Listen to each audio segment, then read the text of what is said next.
I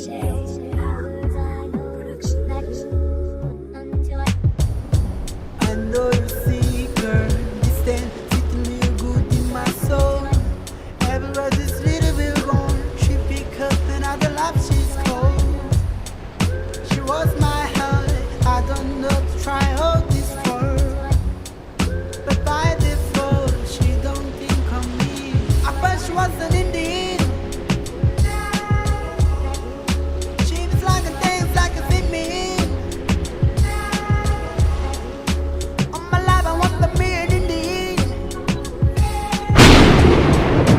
Now she's far away, but I have to know. Story number 1.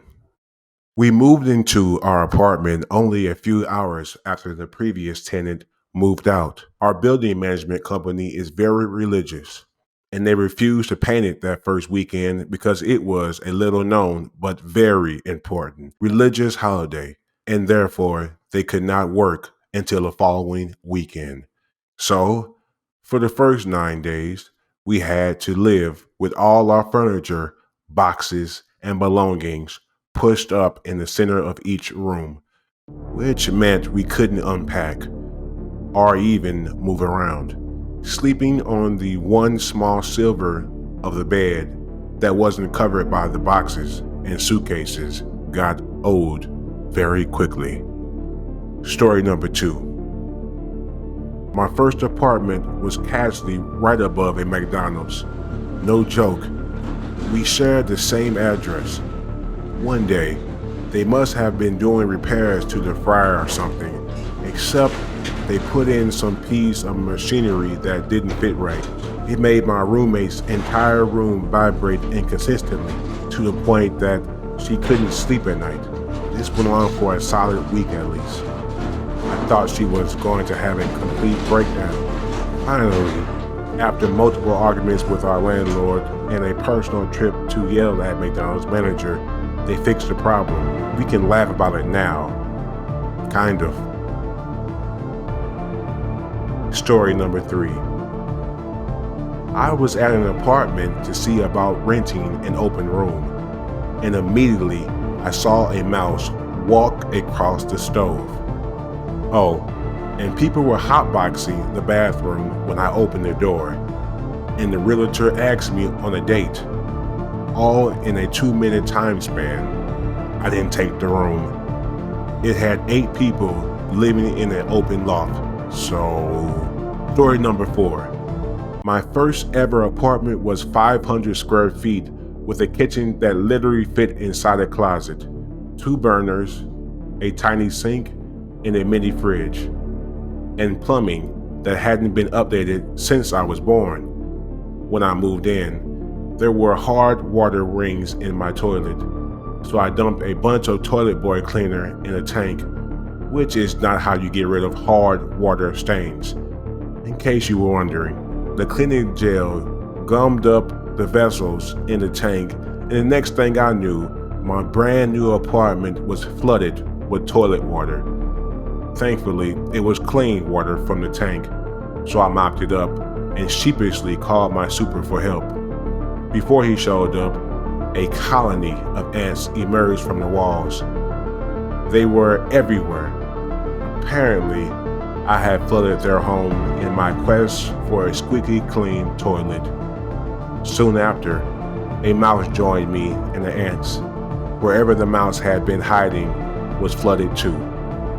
Let's just say I didn't spend the night in my apartment that night.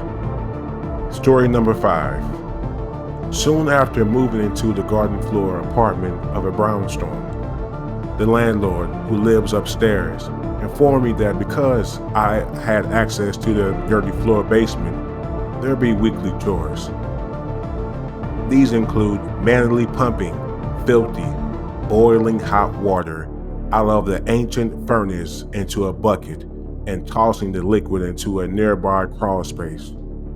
Scarring, literally and figuratively. Story number 6. I moved into a gorgeous apartment with a view of the nicest street in New York City, and almost immediately, scaffolding went up. and remained there for 1.5 years. I literally never got to see out of the window. On top of that, immediately after the scaffolding went up, someone climbed up and smashed my window, trying to break in. This apartment also boasted working a fireplace. Lie. Story number 7. Thanks to the older couple living above me, whose apartment looks like something from an episode of Hoarders, I got bed bugs in my apartment. My building was in the middle of being sold, so my landlord didn't want to deal with it and kept sending exterminators who told me it was spiders. Finally, the new management company took over and immediately sent someone in to bomb the apartment. It was awful. I still have nightmares from it. Story number 8. I once lived and loft in a paper box factory in Brooklyn, and I had to share my bills with the company. We'd get heating bills for $500 a month, which I couldn't afford. I was 21 years old. I stopped paying and they sued. We went to court. Story number 9. When living in the East Village, I once arrived home to a homeless person asleep on the floor/wall of our apartment door and had to call the police to remove him so I could, enter my home. Later, we found out he had assaulted someone in the building and had been given the keys by a spiteful, evicted tenant. Story number 10. I once came home from a vacation to a giant hole in my closet.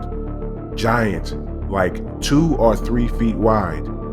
Apparently, there were rats in the building, and they used my apartment to get into the walls. I moved out in the middle of the night and left it partially furnished. I was in that much of a rush to leave. This was the cheekiest building in Chicago's Old Town neighborhood. That's so crazy. Story number 11. I lived in an apartment with the most horrible roach problem imaginable. Like, it changed my life. It changed me. On any given day, I could see 20 to 25 roaches, shadows in my ceiling lights, in my shoes. I wake up to them on my pillow. It was the worst thing I've ever experienced. The woman below me was a shut-in. There were multiple cats. Once I saw into her apartment and her ceiling was completely gone, years of neglect or something. She had destroyed it. I can't even begin to describe the emotional toll it had on me. I tried to have her arrested. When I left, exactly 365 days after I moved in, a woman I knew happened to move in. She claimed to never have since seen a roach there, ever. It was a gorgeous apartment, and I sometimes think I would still live there if it had not been for the roaches.